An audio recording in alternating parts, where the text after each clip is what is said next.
پھر جب وعدہ آتا لینے جاتا اس کے پاس نہیں ہوتے یا ٹال مٹول کرتا، وہ وعدہ آگے کر دیتا۔ میں نے کبھی اس کا ڈیو نہیں بڑھایا تھا، کبھی قسط بڑھا نہیں دی تھی، بلکہ میں اس کو مہلت دے کر آ جاتا، ٹھیک ہے جب وعدہ ہے پھر دے دینا۔ پھر جاتا، پھر وہ وعدہ آگے لے جاتا، پھر مہلت دیتا۔ اے اللہ اگر وہ اس طرح وعدے دیتے دیتے آخر میں مجھے یہ بھی کہہ دیتا کہ مجھ سے نہیں ہو سکتے، میں کہتا اللہ کی رضا کے لیے معاف کر دیے، میں اس کو معاف کر کے چلاتا۔ اللہ فرمائے گا اچھا معاف کرنا تو میری صفت ہے، تو نے میری صفت پہ عمل کیا، جا آج میں نے تجھے معاف کیا ہے، جہنم سے اس کو نکالو، جاؤ جنت میں داخل کر دو۔ یہ بھی جنت میں چلا جائے گا۔ اب اللہ رب کریم آخری اعلان فرمائیں گے، انظروا فی النار، او فرشتو جاؤ جہنم میں دیکھو، ایسا شخص دیکھو جہنم میں، من لم یعمل خیرا قط، جس نے زندگی میں کبھی بھی کوئی نیکی نہ کی ہو، اس کو لے آؤ، اس کو لے آؤ، جو اپنی نظر میں نیکی سے خالی ہو لیکن ہماری نظر میں اس کی نیکی ہے۔ اللہ فرماتے ہیں جاؤ لے آؤ۔ فرشتے تلاش کرنے کے بعد، اللہ کی ہدایت کے بعد تلاش کریں گے اور ایک شخص کو لے کر آئیں گے۔ ایک شخص آ جائے گا، اللہ پوچھے گا کیا کیا؟ اے اللہ ساری زندگی گناہ کرتا رہا، ساری زندگی نافرمانیاں کی تیری، اور موت کے وقت بھی میں نے تیری نافرمانی کی۔ کیا نافرمانی کی؟ اے اللہ جب میں مرنے لگا تو میں نے اپنی اولاد کو جمع کر کے نصیحت کی کہ میں اللہ کا گناہ گار اور خطا کار بندہ ہوں، ایسا کرنا جب میں مر جاؤں تو میری لاش کو دفن نہیں کرنا بلکہ آگ لگا دینا ہے، اور اس راکھ کو جمع کر کے 2 حصوں میں تقسیم کرنا، ایک حصہ دریا و سمندر میں پھینک دینا اور ایک حصہ تیز آندھیوں میں اڑا دینا۔ اگر اللہ نے مجھے جمع کر لیا تو اللہ حساب لے گا اور میں جہنم میں جاؤں گا، مجھے حساب کا ڈر ہے ایسا کرنا۔ اللہ فرمائے یہ کیوں کیا؟ جواب دیا من خشیتک یا رب، اے اللہ تیرے ڈر کی وجہ سے میں نے کیا۔ وہ تو نافرمانی سمجھ رہا تھا لیکن رب نے اس ڈر کو اپنی فرما برداری تسلیم کر کے اس کی خطاؤں کو معاف کر دیا ہے، اللہ نے معاف کر دیا ہے۔ اللہ فرمائے گا جاؤ اس کو جنت میں لے جاؤ، جنت کے کنارے لے جائیں گے۔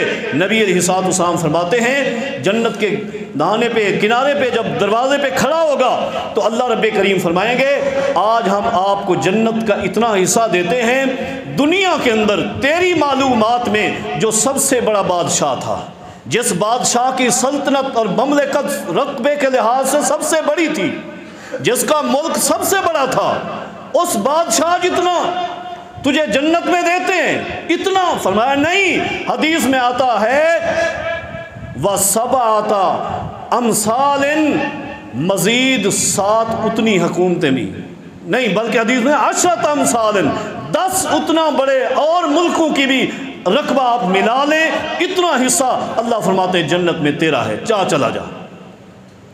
اللہ فرماتے ہیں جنت میں چلا جا۔ نبی علیہ السلام فرماتے ہیں اب میں دیکھ رہا ہوں یہ بندہ جنت میں نہیں جاتا۔